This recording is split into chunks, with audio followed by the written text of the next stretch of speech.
it is me, Becky. I am one of the sisters of our channel, Spirit Sisters of the South. You guys are probably wondering where we have been. Well, I just want to say we have been reading all of y'all's comments and realizing like, hey, we need to put up our videos. But the only problem with this right now is that my laptop completely crashed. It broke. So I need to buy a new laptop to upload my videos. We have good videos, and Randy, if you're watching this, hello girl, I can't wait to see you. I just want to let y'all know that me and my sister will be back together for our channel in October.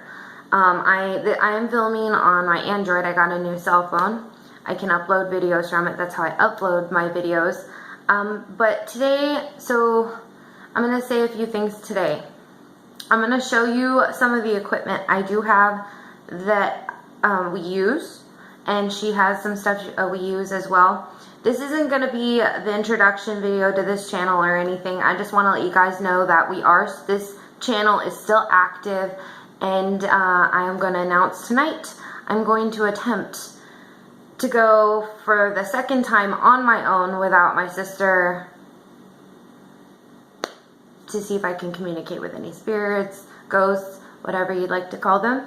To me, they're all people. This is another video we're going to do about talking on our beliefs when it comes to spirits. But I'm going to just quickly kind of go over what I have that we use all the time. So let's jump right in, shall we? So I got this, and it's just basic stuff. Like, I'm not a rich person. We ghost hunt because it's something we enjoy, to help others.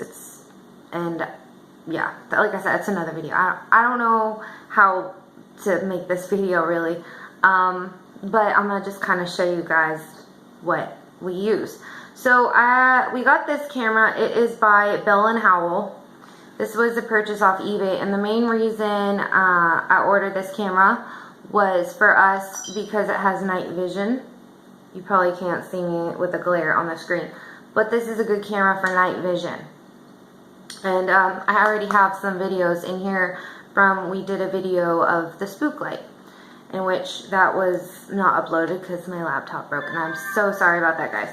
So we use this for mainly the night vision. It's just a cheap camera. I had a tripod, but the tripod broke. You can get those things at Walmart for like 20 bucks, so that's not a big deal. So it's a good basic camera to use while ghost hunting. That's one good thing I love about this camera, is the night vision. So there's that. Another camera, my basic filming camera. I use this for my other channel and this channel. It's a Samsung 21X, and I got this camera for Christmas, and I got some good pictures. If you guys don't know already, we do have an Instagram page. If you go on Instagram and type in Spirit Sisters of the South, you'll find us, and we have some awesome photos that we took for this channel. But that is our Instagram page, so go check us out on Instagram, Spirit Sisters of the South, and you can see some awesome photos we captured from when we went to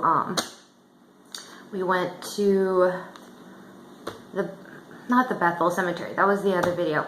From when we went ghost hunting in Arkansas, we went to Eureka Springs, and it was pretty cool. But anyway, that's another video. Like I said, I don't want to say too much without my sister with me, but I just wanted to show our basics. So we use this camera for the night vision, and this is just a basic day camera. You can use it at night too. It has a flash, it has recording on it, so it's a perfect, just basic camera. Another thing in which I'm ordering my best friend, aka my sister Randy, my spirit sister of the South, is the ghost meter. And this thing basically debunks electric currents. People go back and forth on it, but we've used it a few times, and it just basically, I can, for instance, watch, I'll show you guys how this works. So you turn it on, that's just saying, hey, you turn me on, right? So it will go off. I'm covering the the lens. It will go off if you're around like some kind of electric current, watch. So I'm going near my box, the power box. You see here?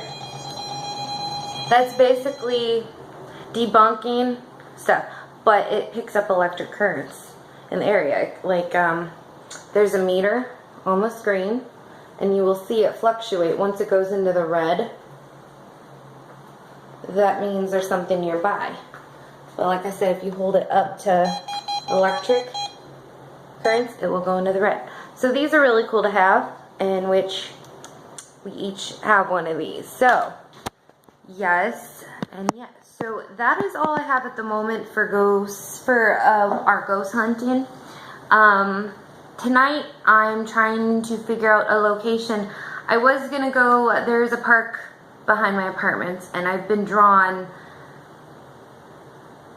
to the railroad tracks there for some reason. There's an old bridge that was built there, and like where we live, it's a new complex and there's new homes behind us, but every time I walk my dog by there, I have a fear of it. Basically a feeling of something telling me do not go there. I don't know, but part of me just doesn't want to yet. I feel more comfortable exploring something throughout the day to see it with my own eyes, and then come in at night, because yeah. So tonight I'm gonna figure out exactly where, you know, my destination will lie. But aside of that, I want you guys to know we have videos coming up for you guys. So excited for it. Sorry about the delay. Sorry about our technical difficulties. I live in Texas. My sister lives in Arkansas. So we are 5 hours away from each other, and but I go out there every 3 months, so to see her, or she'll come see me. Either way.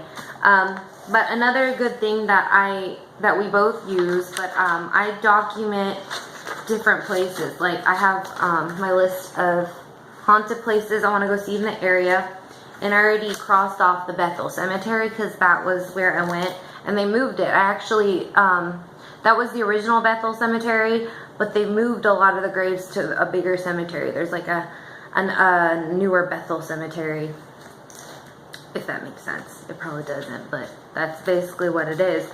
But for you guys, for now, I wrote a list of a few things of looking for spirits or ghosts, if you guys, that I found that I feel like could be helpful. There's a lot, so I'm not going to read all of them, but I thought a few facts would be fun to read for you guys. So it's called the 18 Fierce Facts About Ghosts.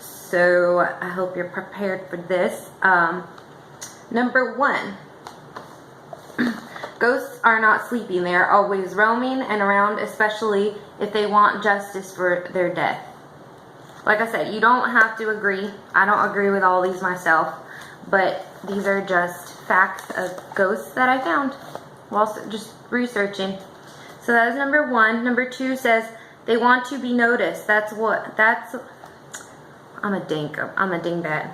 My glasses are on my head. Okay. So number 2 says they want to be noticed. That's why if the room that has a ghost in it smells like perfume, or you can sight unusual smoke or fog. So basically, if there's spirit or ghost in your house, you will, not always in this case, but come across a weird smell of cologne, perfume, or you'll sense a fog at night, just a random fog-like substance, or even smoke. It's happened to me. I've seen it. And also when I get goosebumps, like my internal instincts, normally I get really cold, or I get goosebumps, or my head starts to kind of have pressure instincts, natural impulse. So that's another one I'm adding in there that I experienced.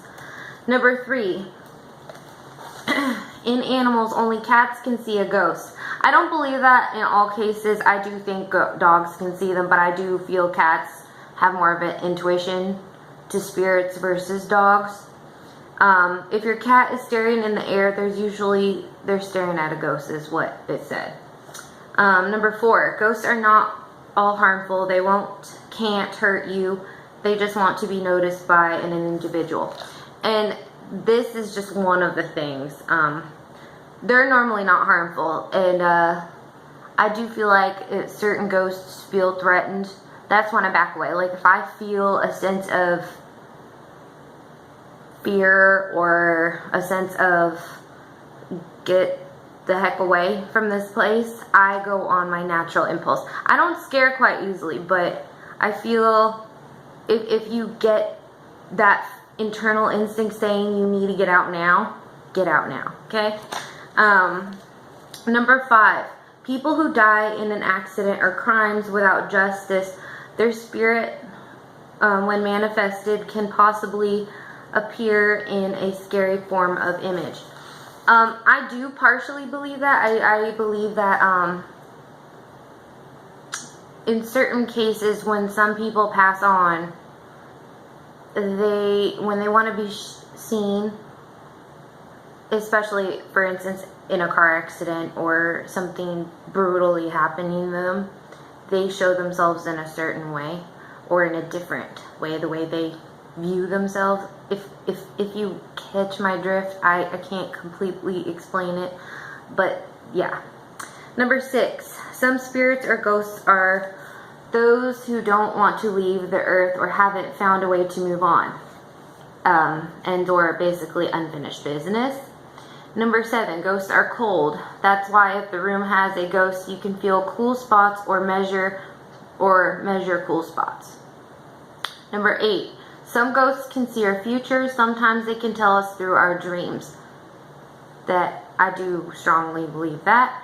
Number 9, good spirits / ghosts are not scary, but bad ghosts or evil spirits are scary, revengeful, and can harm someone without a proper reason.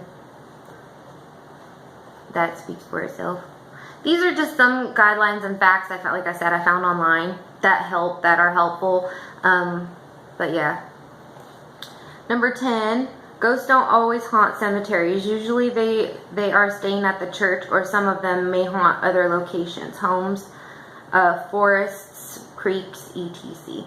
It's just a fact. I mean, honestly, cemeteries, I feel like in certain places, like older cemeteries would probably have wanderers, is what I call them. But in all cases, I feel like cemeteries are kind of pretty peaceful. And with that being said, yeah, I don't know. I have a peaceful thing with cemeteries myself because I'm going to school to be a mortician. So what does that tell you? Anyway, I'm going to skip over some of these. Okay, so number 12. I don't completely believe this one when I read it, but I still wrote it down for you guys. It says ghosts have feelings but don't have senses. I don't completely believe that. 13. Ghosts may appear to a person who's close to them or to the person who is responsible for their bad. Speaks for itself. 14. Ghosts can't kill you, but they can use you or take over if you have a weak sense of control. So basically, when you know, in fact, you need to have a good sense of yourself. You go in when you are curious to visit. You have to have so much respect for wherever you're stepping your feet on ground, on old ground, on spiritual ground, on basically wherever you're going ghost hunting, to put it in other terms. Have some respect and have self-control of yourself. Have control of your own mind and don't think too much, because I feel like at some point they can sense a fear of you, or they can possibly take control of you, if depending on where you are and who you are. So you have to have inner strength to basically say no or walk away. Anyway, so that's what I get from that one. Number 15, ghosts can use a human living body to communicate with other people. Vice versa, psychics. I do believe in psychics, and that's another topic for another day. Yeah. I'm just going through all these, and I think, yeah, I only wrote down 15 because there was a few of them I didn't completely agree with, and I just kind of left them out because I thought some of it was dumb. So, with that being said, you guys got to see some of our equipment we use, and I'm Becky, by the way. The other spirit sister of the South is Randy, and I'm going to sit here and look over my notes and figure out where I'm gonna go tonight by myself.